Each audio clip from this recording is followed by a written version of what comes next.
I'm standing at the edge of Lot 1 Cape Tribulation Road. We're on the beach side.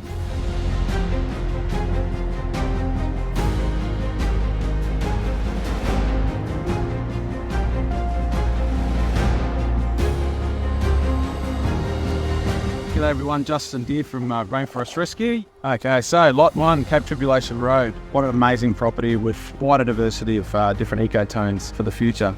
It's a very significant block where it's positioned beautifully between the edge of the ranges as it drops down to the coast. I should mention we're right on that edge of that where the rainforest meets the sea country. It's quite stunning.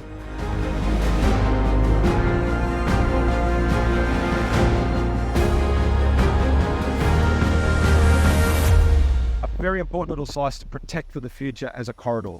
So the cassowaries can still move into the very edge of this bit of the coastline, moves through the landscape, zigzagging in and out from the different ecotones of the beach, the four dunes, this nice little wet sedge country, and into the rainforest proper. So yeah, an amazing bit of lowland rainforest that is well worth protecting for the future.